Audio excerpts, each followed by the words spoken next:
Bismillahirrahmanirrahim. Assalamualaikum warahmatullahi wabarakatuh.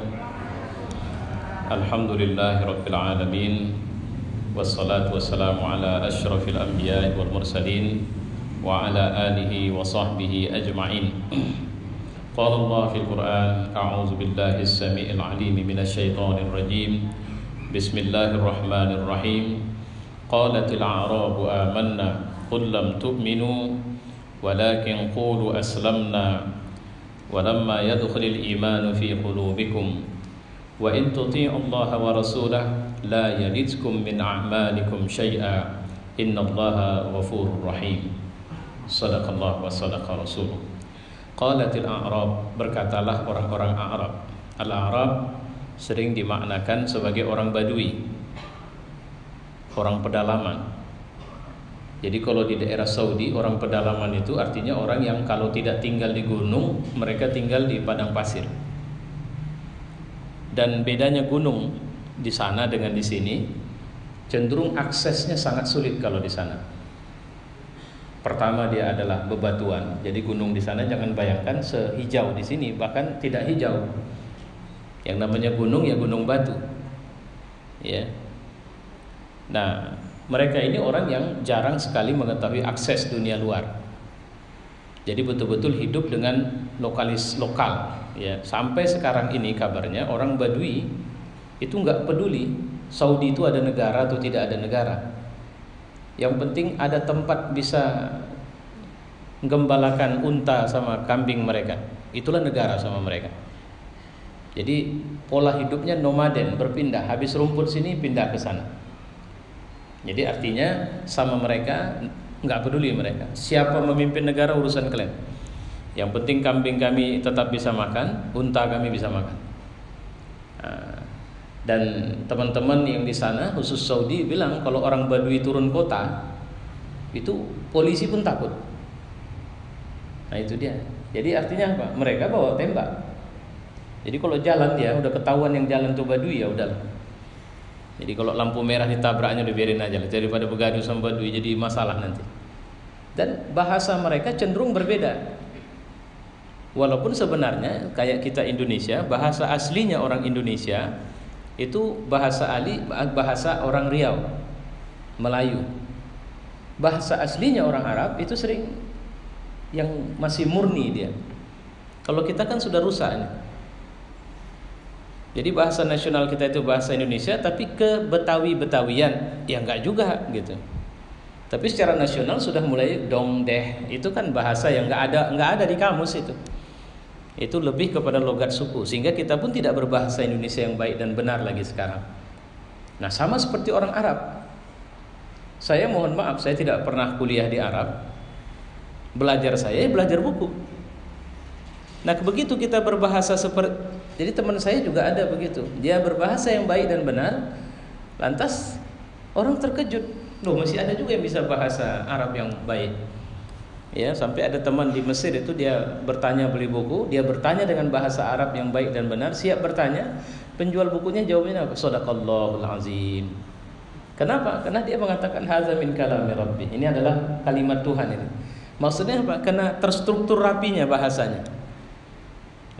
Jadi beda sekali, bahkan jauh sekali. Makanya tidak kita yang bisa bahasa Arab di sini langsung secara spontan bisa berbahasa Arab di sana, karena dialeknya sudah berbeda. Bahkan ada beberapa tutur kata yang sama sekali tidak sama dengan apa yang kita kenal dari bahasa Al-Quran misalnya. Nah, orang Arab Badui adalah orang yang paling murni bahasa Arabnya. Cuma persoalannya mereka karena dibentuk oleh alam, istilah kita, cenderung lebih tengkar, payah diatur, dan nifaq. Bahkan bahasa Quran itu asyaddu nifaqan. Mereka itu paling keras nifaknya. Nifak itu yang itu tadi saya bilang, terserah siapa mau jadi presiden, enggak peduli mereka. Yang penting bisa ngamankan rumput sama kambing dan unta mereka. Nah, kira-kira begitu. Makanya ayat ini menceritakan tentang mereka, ya, di seputar kebiasaan mereka yang suka sekali begitu melihat Nabi punya kekuatan tentunya, maka mereka datang. Nah, ini kalimat mereka, amanna. Orang Arab Badui itu berkata, kami telah beriman. Qul lam tu'minu, bilang lam tu'minu, belum lagi.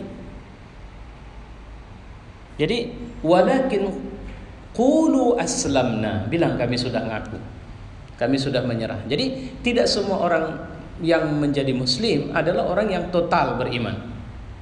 Karena kalau beriman itu aktualisasinya dalam bentuk sam'an wa ta'atan. Apapun perintah, apapun yang menjadi ajaran, ikut. Tidak bila kaifa, bagaimana ini? Tidak bertanya kenapa, kok bisa begini, tidak ada.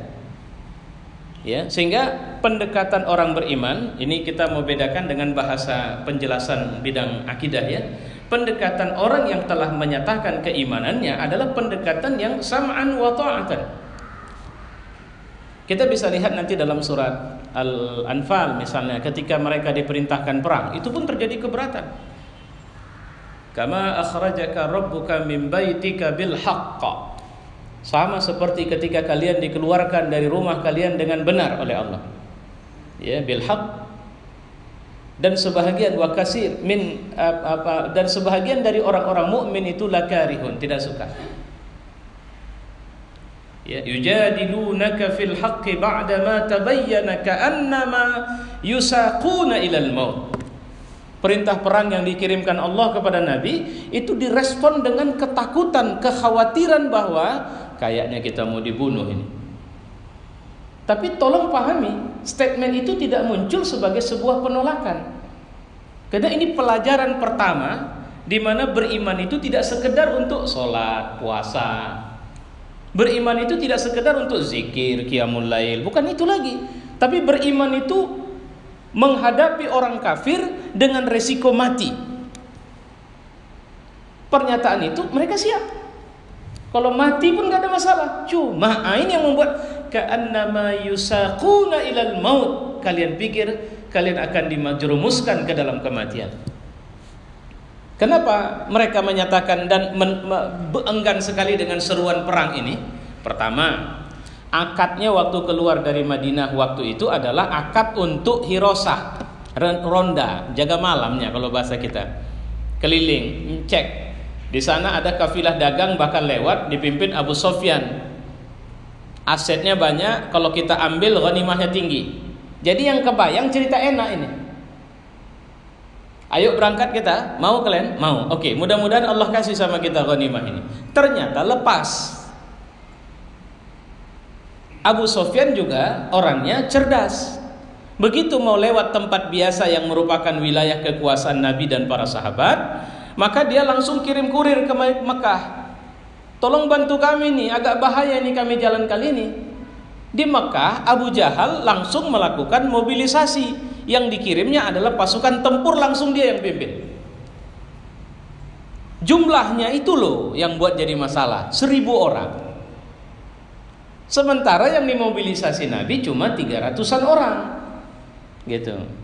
Nah persoalannya, ini yang perlu kita luruskan. Tadi kan saya bilang orang beriman itu karakternya sam'an wa ta'atan. Pokoknya ada perintah, oke. Tapi kenapa ini agak berat? Pertama, ini pengalaman pertama menunjukkan keimanan dengan sirah, langsung perang terbuka. Selama ini beriman adalah ibadah. Jadi orang baik, tidak mabuk. Ini sekarang tidak itu ceritanya. Ini sekarang ceritanya malah ngadapin orang kafir, resikonya mati. Oke, kalau jumlahnya seimbang. Jadi logika masih kerja ini. Ini kan nggak seimbang, jumlah orang kafir jauh lebih besar, 3 kali lipat. Buatlah kita, nggak masalah lah 3 kali lipat. Masalah lain lagi, persiapan senjata kita tidak menduga bakal perang. Jadi ala qadarnya, apa yang bisa dibawa aja gitu. Itu yang membuat mereka berat sekali. Jadi bukan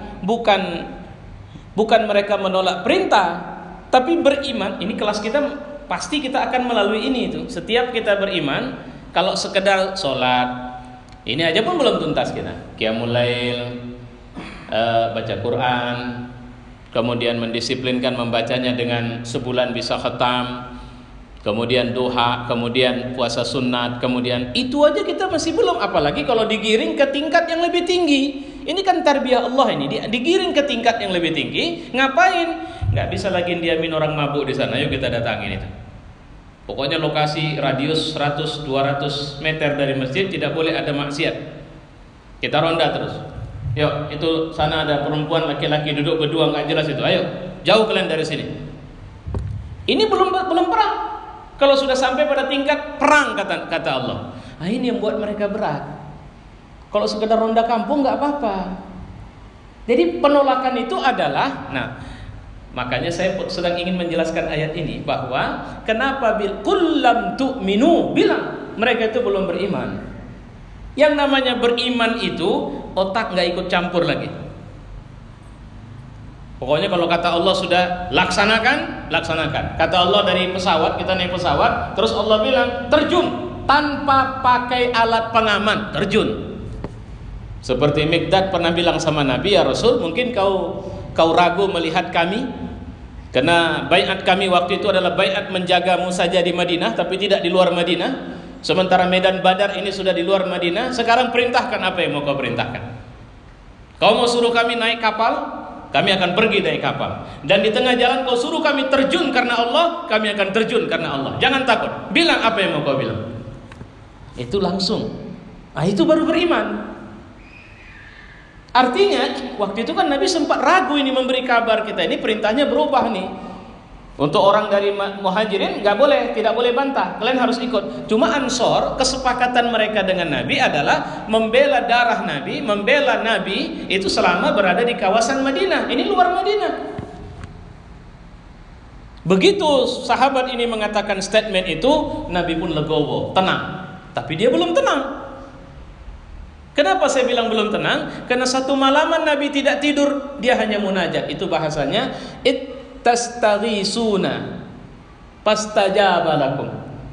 Pada waktu itu kau istighosah. Makanya yang dimaksud dengan istighosah ini doa minta ampun, minta tolong habis-habisan sama Allah, karena secara rasional impossible bisa menang. Itu namanya, itu bab istighosah itu. Apapun teorinya nggak dapat. Bagaimanapun logikanya nggak dapat, maka dia istighosah.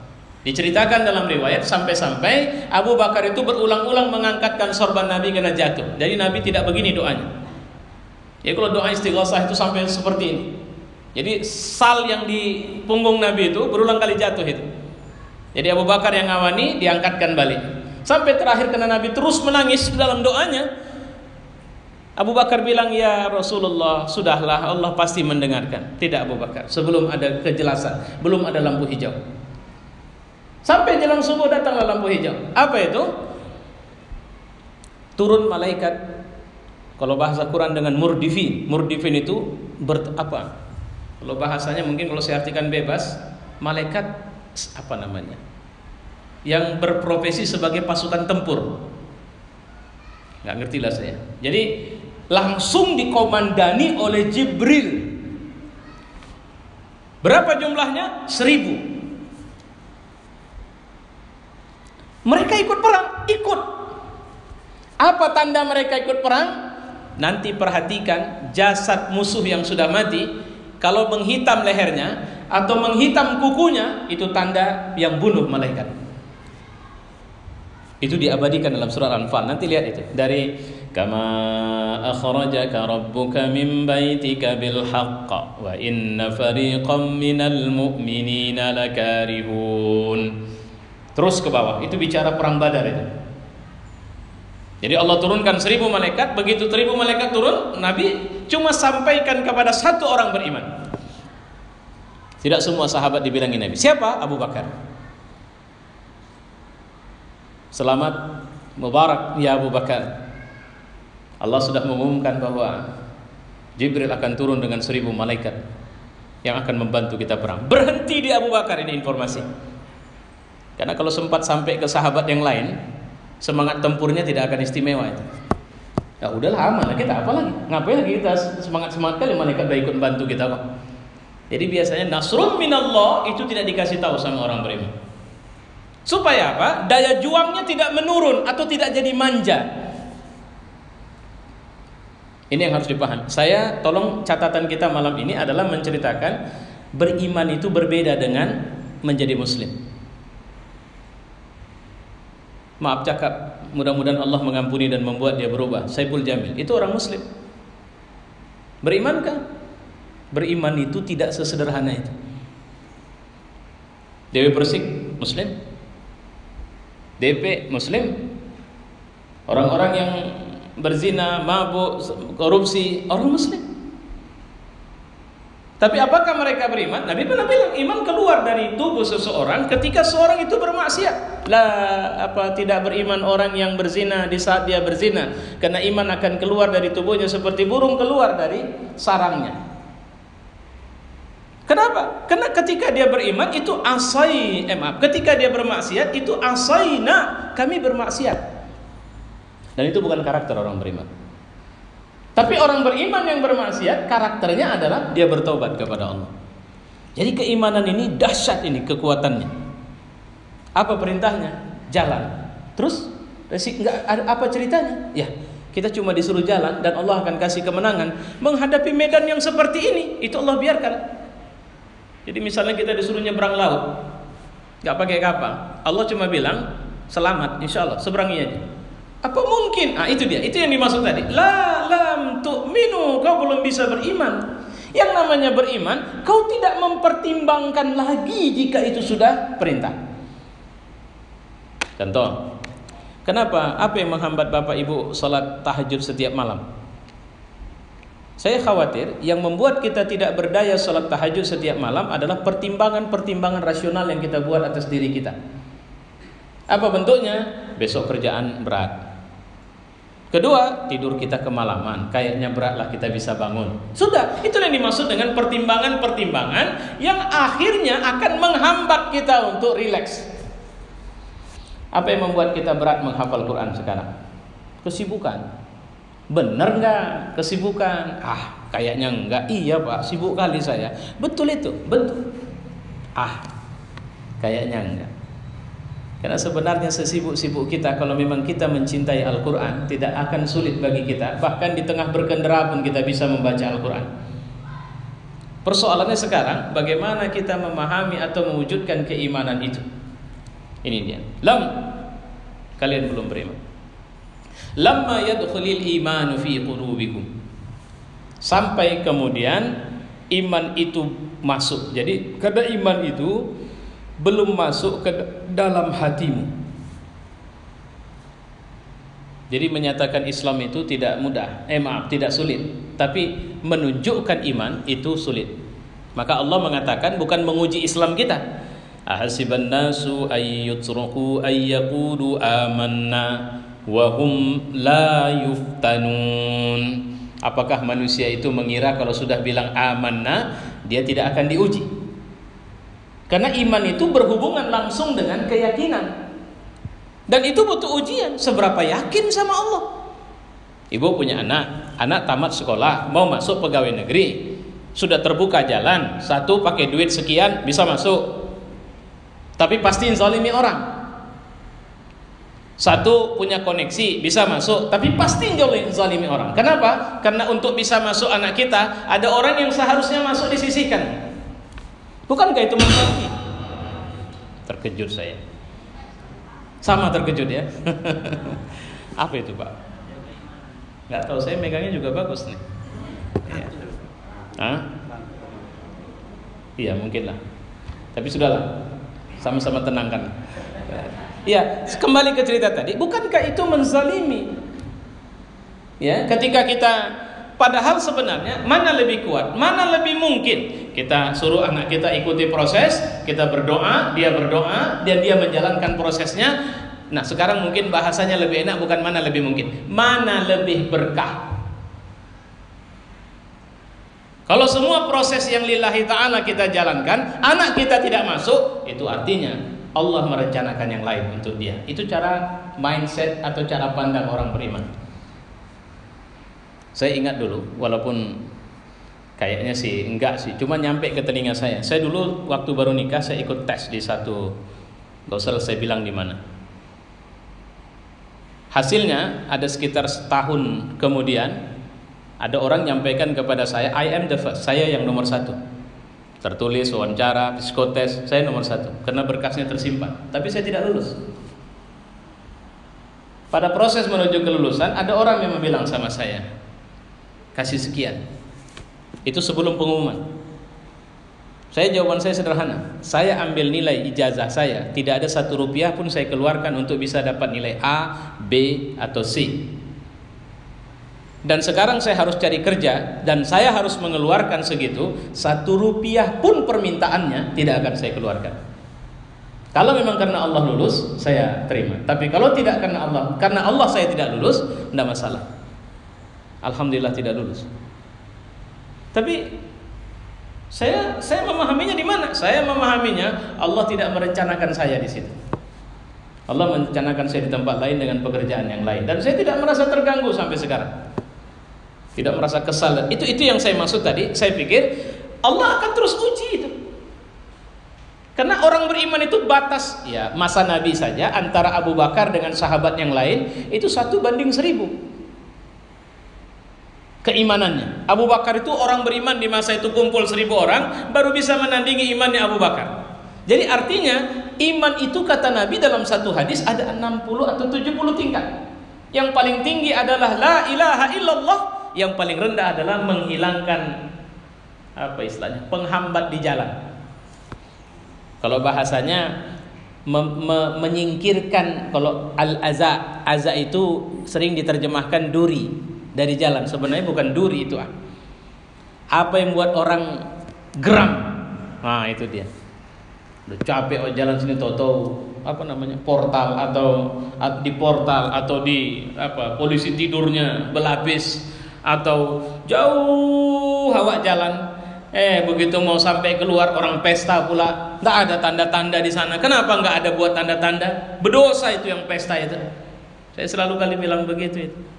Ini kadang-kadang mau kita coba tutup jalan, orang mau jalan, kasih tanda, kasih rambu, maaf. Ada pesta, alternatif jalan, harusnya buat. Kita bertanggung jawab. Kalau enggak, itulah yang disebut dengan al-aza, apa yang menyakitkan di jalan. Paling rendah itu. Jadi sekian tingkat kata Nabi. Dan Allah ingin menguji itu semua sama kita. Kita malah bukan menyingkirkan yang paling rendah pun tak lulus kita rupanya. Bukan malah menyingkirkan duri dari jalan, ngelempar duri ke jalan kita. Ya, ini. Makanya mohon maaf ayat yang saya baca ini di surat Al-Hujurat ayat 14. Ini menceritakan, ingat, beriman itu tidak sama menjadi orang muslim. Kalau orang muslim, kemarin ada orang nikah, saya disuruh ngasih tausiah, saya mendadak ya, alhamdulillah, insyaallah. Saya tengok, baru saya tanya, tak sholat, bukan pertanyaan saya mungkin terlalu berani. Bukan tadi sholat subuh enggak, bukan gitu, tapi kayaknya ini enggak sholat subuh ini tadi pagi ini, pengantinnya saya bilang. Terakhir karena ditanya mendadak, dia pun spontan, iya Pak, memang tak sholat subuh. Kenapa tak sholat subuh? Kesiangan Pak. Cuman kau ngaku muslim. Bagaimana Allah kasih berkah? Beda. Kasih duit sama kasih berkah itu beda, Ibu. Kasih duit bisa banyak, tapi kurang aja. Kalau duit saja dikasih Allah, nggak ada cukupnya itu. Tapi kalau berkah yang dikasih Allah, seberapa itu bisa terpakai banyak. Nah, makanya yang paling bisa mengundang datangnya berkah itu kalau di rumah ibu-ibu ketimbang bapak-bapak. Karena ibu-ibu itu uang 10.000 pun bisa jadi nasi itu. Kalau bapak-bapak duit 10.000 bingung dia, apa bisa makan? Di warung aja makan tak. Nah, tapi bawa ke rumah ada dapat nasinya sekian, apanya dia bisa. Nah, itu yang dimaksud dengan berkah. Maka yang bagi anak muda yang belum nikah itulah kenapa supaya berkah. Karena kalau belum nikah, duit 100 mau 5 juta sekalipun gaji habis saja itu. Kenapa? Sana kemari. Tapi kalau sudah di rumah, gaji awal, saya pernah tanya seorang satpam, gaji berapa? 1.200.000. Terus anak berapa? Anak saya masih 1 Pak. Terus kereta kredit atau kredit? Dari mana? Dari sini. Berapa kredit per bulan? 400. 1.200.800. Oke, bawa pulang. Terus kemudian berapa biaya hidup saya? Artinya saya detail tanya. Terakhir kesimpulan saya, berkah betul rezekimu. Dia bisa penuhi semua urusan keluarganya dengan 1.200.000. Ada orang gaji berapa? 20 juta. Lantas kenapa ditahan KPK? Gaji berapa? 100 juta. Ditahan KPK. Kenapa? Korupsi, Pak. Kenapa korupsi lagi? Kurang rupanya 100 juta. Coba bayangin itu. Ya. Nah, jadi bab beriman ini sangat berhubungan langsung dengan bab yakin. Seorang nenek sakit telinganya. Ini saya baca di satu kisah, dan kisah nyata. Ya, dia pergi ke dokter minta diobati, tapi dokter bilang, ya namanya dokter, mari kita periksa nih, masuk. Buka jilbabnya. Enggak. Loh. Nek, buka jilbabnya. Enggak, saya enggak mau. Loh, gimana saya meriksa, Nek? Kau bisa enggak meriksa enggak pakai buka jilbab? Enggak bisa. Ya udah, kalau gitu enggak usah diperiksa. Jadi ngapain? Bagaimana ngobatinya? Ya udah enggak usah. Kau enggak bisa ngobati kan? Nenek itu pulang. 2 hari datang lagi. Nah kan, nenek datang lagi kan? Itulah makanya. Jadi lebih parah? Enggak. Saya cuma mau bilang sama kau, aku udah sembuh, alhamdulillah. Loh, sama siapa berobat nih? Dokter mana? Enggak. Yang nyiptain dokter aku berobat. Gimana ceritanya? Nenek itu duduk cerita. Tidak ada dokter yang bisa mengobatiku tanpa membuka jilbab, sementara aku sudah bersumpah kepada Allah, apapun ceritanya aku tidak akan membuka jilbabku kecuali kepada muhrimku atau suamiku. Aku tidak mau melanggar sumpahku. Itulah kenapa ketika telingaku tadi terkena penyakit dan semua orang bilang harus buka, maka aku tidak mau. Biarlah resikonya telingaku tidak sembuh, tidak masalah, daripada aku harus melanggar sumpah. Dan aku minta sama Allah, ya Allah, kaulah dokter sejatinya, dan kaulah sebenarnya memberikan penyembuh. Bantulah aku sembuh. Alhamdulillah sudah sembuh. Bagaimana caranya? Allah alam. Tidak diceritakan. Apakah nenek itu minum air atau kemudian mengobati dengan apa yang dia tahu sendiri dan sebagainya, wallahu alam. Tapi sembuh. Seorang bapak cerita sama saya. Ini bukan bicara orang Islam, ini bicara orang yakin. Pas ngaji, habis itu tanya jawab. Atau bapak itu cerita tentang anaknya. Ini kisah nyata. Ini langsung dia cerita sama saya. Anak dia kecelakaan, koma. Dokter bilang doa saja. Kemungkinan hidup tipis. Wah, ini anak menangis dia. Bapak masuk dia ke ruang ICU. Anak yang sudah koma ini dia pegang tangan. Atas dia bilang, pelan-pelan dia berbisik ke telinga si anak. Oh, dokter bilang, ayah masih ingat kau punya cita-cita ini, kau punya cita-cita itu. Ayah tahu dan ayah juga mau cita-citamu terwujud. Dokter sudah tidak tahu lagi cara ngobati nak. Mari sama-sama kita baca Fatihah ya nak. Dia baca pelan-pelan Fatihah itu. Belum siap baca. Ini tangan anaknya menggenggam lebih kerat. Padahal tadi tidak. Begitu digenggam lebih kerat, dia lihat dokter menjerit. Panggil dokter, dokter masuk, periksa, perawat, dan melihat situasinya memulih. Akhirnya ditanya, apa yang bapak buat sama dia? Enggak ada, aku cuma mengajak dia berdoa dengan Fatihah. Itu orangnya cerita sama saya langsung. Anaknya sehat habis itu. Artinya ini wilayahnya wilayah iman. Disinilah teori bahwa dokter bukan penyembuh. Dokter cuma tukang obati. Ya. Mau seahli apapun, mau sespesialis apapun dia, urusan dia ngobati, bukan menyembuhkan. Karena Allah yang menyembuhkan penyakit. Itulah kenapa sehingga orang yang sakit seperti apapun, Masya Allah, kalau dia memiliki keyakinan kepada Allah, di saat dia tidak bisa pergi ke rumah sakit, maka Allah bisa memberikan kesembuhan. Allah beri kesembuhan. Ya. Artinya apa? Kan banyak orang tidak punya duit ini dan sebagainya, akhirnya tak tahu dia mau buat apa, aku tinggal berdoa saja kepada Allah. Ya memang Allah penyembuhnya. Jadi jangan takut. Yang sering terjadi ketidaksabaran. Dan ini pelajaran ini hanya ada di ruang iman. Ini tidak ada di ruang, karena kalau ruang otak berpikir impossible. Kemarin saya kurang ngeh saja. Saya sempat terbaca sebuah artikel tentang anak yang penderita hidrosepalus. Dan Allah memberikan kesembuhan dengan cara yang tidak biasa. Saya tak baca baik sehingga saya tidak bisa. Cuma yang saya tangkap cerita tentang keyakinan. Banjarnegara itu yang ternyata itu kan daerah maksiat itu, yang dihajar dengan tanah longsor. Kayaknya seperti itu kaum Nabi Lut dihajar Allah. Longsoran tanah. Tapi ada satu yang selamat menarik setelah 8 jam dalam tanah. 8 jam. Itu diwawancari di TV One itu. Apa yang kau lakukan sepanjang 8 jam itu? Mulutku tidak putus mengucap istighfar, dan tanganku tidak putus untuk terus bergerak dan mencari celah jalan keluar. 8 jam terbenam, dia selamat. Kesimpulan cuma 2, tawakal sama istighfar. Tangan yang kerja itulah tawakal itu tadi. Dia bekerja di apanya? Mulutnya. Tidak ada yang lain yang saya ingat kecuali saya minta ampun sama Allah. Sebenarnya itu pelajaran luar biasa itu loh Pak. Dari sekian banyak orang yang Allah benamkan, ada 1 orang yang Allah kasih. Tapi Indonesia tidak belajar dari itu. Dan kita tidak suka menceritakan, menganggap cerita itu luput, dan tidak mau media kita sekuler tidak mau menceritakan yang begitu.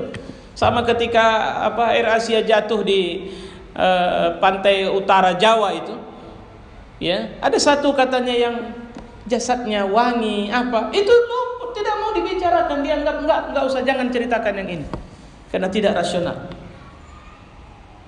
Padahal bumi ini tidak rasional. Padahal kalau kita tengok semesta itu, benda-benda angkasa yang menyerang bumi, meteor itu yang menghantam bumi, dan kemudian jadi sampai ke bumi kena lapisan-lapisan oksigen. Siapa yang membuat itu semua? Apa hebatmu? Apakah kau mengatur jantungmu berdetak sendiri? Atau kau yang mengatur pemompaan darahmu?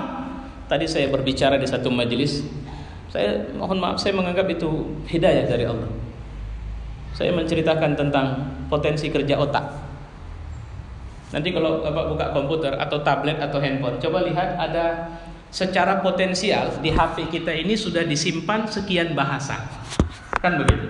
Sehingga kalau kita masuk ke setting language, maka kita bisa pilih. Kita mau HP kita bisa berbahasa apa. Sebenarnya HP ini menguasai sekian bahasa yang dibenamkan secara potensial di sini. Jadi sudah ada itu apanya. Begitu kita set ke bahasanya Arab, maka HP kita berubah tampilan jadi bahasa Arab. Artinya dia hanya bisa dibaca oleh orang yang berbahasa Arab atau dia bisa bahasa Arab. Saya mau tanya, sebenarnya Allah sudah membenamkan kemampuan untuk bisa mengerti ribuan bahasa dunia dalam otak kita. Tinggal kita mengonkan itu saja. Bapak mau kemana? Saya mau pergi ke Brazil, Ustaz. Bapak bisa belajar bahasa Brazil. Bapak bisa belajar bahasa Cina, tinggal mengaktifasikannya saja. Aktifkan, maka dia akan langsung bisa. Otak kita ini sanggup mempelajari semua bahasa itu. Subhanallah. Tapi kan kita hanya menggunakan sedikit dari kesanggupannya. Saya cuma bisa bahasa Indonesia, sedikit bahasa Inggris, sedikit bahasa Arab, itu pun pasif, sedikit bahasa Jawa, itu pun cuma bisa dengerin orang ngomong bahasa Jawa kasar. Tapi apa tidak bisa saya berbahasa Batak? Bisa, tinggal saya menyediakan waktu saja untuk mengaktifkan bahasa Batak, maka saya bisa ngerti bahasa Batak. Saya contohkan komputer sudah dibenamkan sekian kemampuan berbahasa, hanya yang diaktifkan saja yang berfungsi. Siapa yang mengaktifkannya? Kita yang memakai komputer. Bukankah otak kita punya kemampuan yang luar biasa? Maka jangan ini wilayah yakin tadi saya bilang. Yang sebenarnya nggak percaya, ayo kita sama-sama. Kalau kita mulai dengan Bismillah, mungkin nggak kita menghafaz Quran dengan usia yang seperti sekarang? Jawabannya mungkin, sangat mungkin. Kenapa? Potensinya sudah Allah benamkan. Sama, casing tidak peduli kayak mana, mau kulit hitam, mau kulit putih, mau cantik, mau tidak, mau cacat, mau tidak, mata buta juga Allah bisa buat dia menghafaz Quran. Apa susahnya? Karena potensi itu sudah Allah kasih. Itulah fitrah yang dahsyat.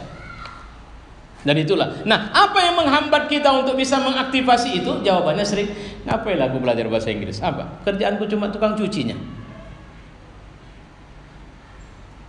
Untuk apalah aku mengerti Quran? Awak ini kan orang biasa. Itu yang sering kali menghambatnya di situ. Apalah gunanya saya harus begini, harus begitu? Jadi kemampuan apa yang Allah benamkan sama kita adalah kemampuan untuk menjadi orang luar biasa asal kita mau. Kita yang sering membatasi diri kita untuk bilang, itu bukan spesifikasi aku itu, bukan bidangku. Saya kalau dibilang, saya sangat maniak dengan gadget. Dari masa komputer, saya habis berapa prosesor hancur hard disk hancur. Kenapa? Karena penyakit saya tidak hanya sekedar make, tapi bongkarin. Sampai era gadget, era smartphone muncul, saya juga senang. Dan karena sebab itu saya tahu, oh ini spesifikasinya ini, kelebihannya ini, kekurangannya ini dan sebagainya. Artinya sebenarnya ini bukan bidang saya. Nah itu. Artinya kita balik kepada cerita kita tadi. Ini bedanya beriman dengan tidak beriman. Itu menyebabkan para nabi tidak pernah bergeser dari keyakinan kepada Allah sebesar apapun ujian yang datang sama mereka. Jangan lupa ya, nabi itu pernah diuji sampai yang dimakan rumput di pinggir jalan loh. Begitu makan mencret 2 tahun, hampir 3 tahun itu. Dia diuji. Orang kafir mengembargo, jangan kasih makan, jangan kasih air, dan diusir mereka dari rumah mereka sendiri.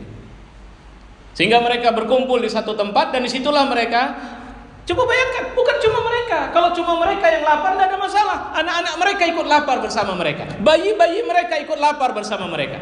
Ada seorang yang sempat mengendap-endap ingin memberikan, padahal beli ada duit, bukan tidak ada duit. Datang ke warung, bu, beli susu lah bu, anak saya udah haus sekali bu. Dikasih, ketahuan sama pemimpin orang kafir Quraisy, balikkan.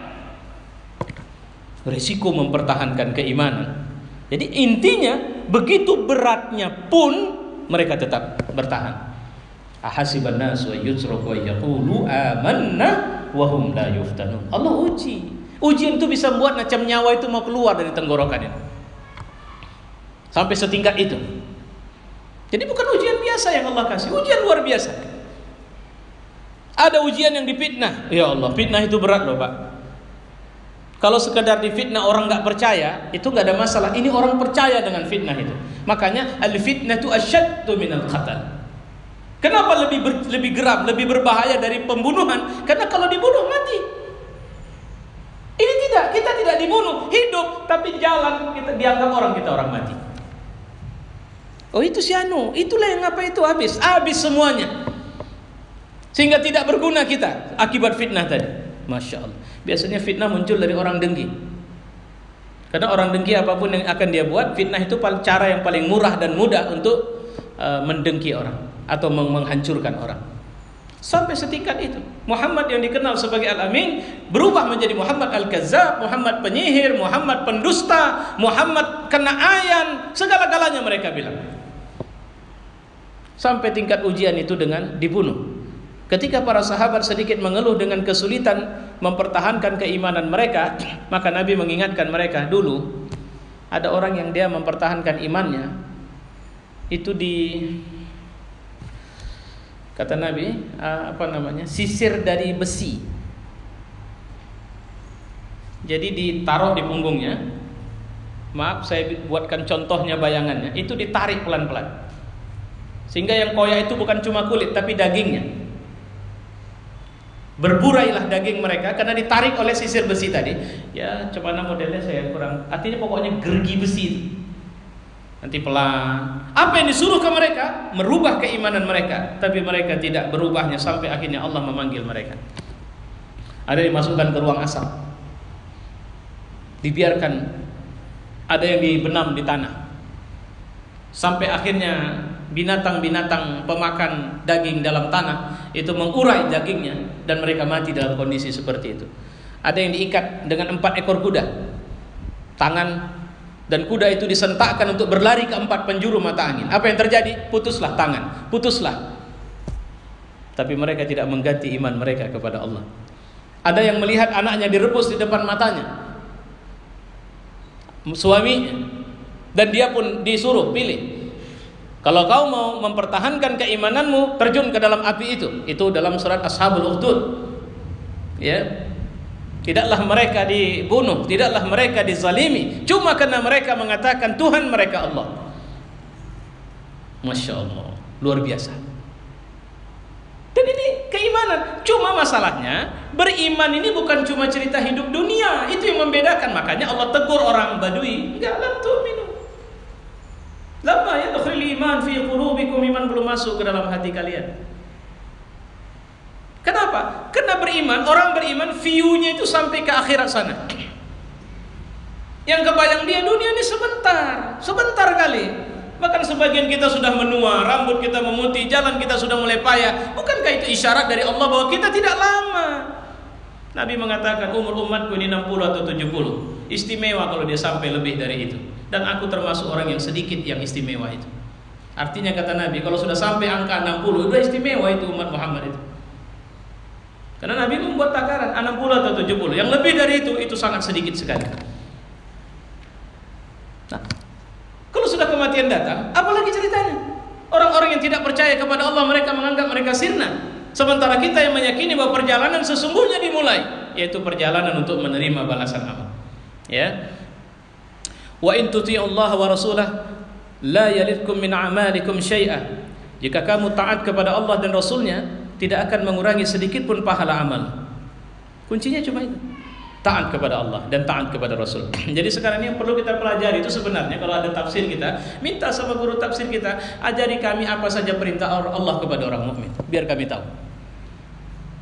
Biasanya perintah itu dimulai dengan ya ayyuhalladzina amanu. Udah, apa perintahnya di situ? Apa penjelasannya? Ya. Innallaha ghafurur rahim. Sesungguhnya Allah itu Maha Pengampun dan sangat sayang sama kita. Terus ayat selanjutnya ayat 15 baru Allah jelaskan siapa orang beriman. Ini dia. Innamal mu'minuna alladzina amanu billahi wa rasulih. Orang beriman itu adalah orang yang trustnya kepada Allah dan Rasulnya. Dia penuh. Nah, inilah yang sebenarnya harus kita pelajari. Bagaimana beriman kepada Allah? Siapa Allah? Kenapa harus Allah? Kenapa tidak yang lain? Ini supaya kita tenang, supaya kita tidak bingung, supaya kita tidak panik. Rezeki kita Allah yang atur. Jadi kenapa kita panik? Satu tetes air yang memang sudah ditetapkan untukmu tidak akan bisa pindah ke mulut orang lain. Satu butir beras yang memang itu sudah ditetapkan sebagai rezekimu, maka tidak akan bisa dirampok oleh orang lain walau satu dunia ingin merampoknya. Itu kan hadis yang dijelaskan. Orang yang menginginkan kecelakaan untukmu sementara Allah menginginkan keselamatan untukmu, maka jika satu dunia mencelakakanmu mereka tidak akan berdaya. Sebaliknya, mereka ingin menyelamatkanmu tapi Allah ingin mencelakakanmu. Tidak ada yang bisa menghadang hajat atau keinginan Allah itu. Apa yang membuat kita tidak merasa aman kalau begini? Tapi Pak, dia telah membohongi, dia menzalimi. Pak, menzalimi itu artinya mereka merampok hak kita di sini, tapi Allah akan pulangkan di sana. Persoalannya sekarang nafsu kita tidak sabar, kita mau yang di sana, yang di sini bukan yang di sana. Itulah yang akhirnya membuat kita sama rendahnya dengan orang-orang yang menzalimi kita. Nauzubillahi min dzalik. Amanu billah wa rasulih. Kalau sudah wa rasulih, maka Muhammad sallallahu alaihi wasallam adalah model seorang mukmin.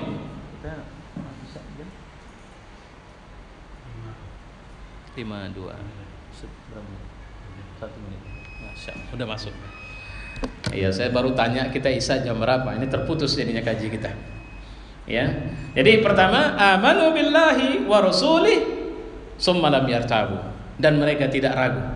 Jadi keimanan ini sudah khatam dan jangan jual ini. Karena ini harga mati untuk masuk surga.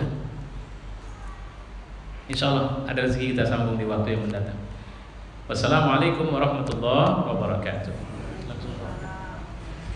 Mari sama kita tutup dengan doa dulu. Alhamdulillahirabbil alamin wassalatu wassalamu ala asyrafil anbiya wal mursalin wa ala alihi wa sahbihi ajma'in.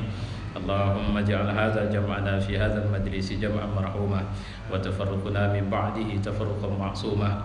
Rabbana atina fid dunya hasanah wa fil akhirati hasanah wa qina azaban nar. Wa sallallahu wasallam ala Muhammad wa ala alihi wa sahbihi ajma'in. Walhamdulillahi rabbil alamin. Taqabbalallahu minkum.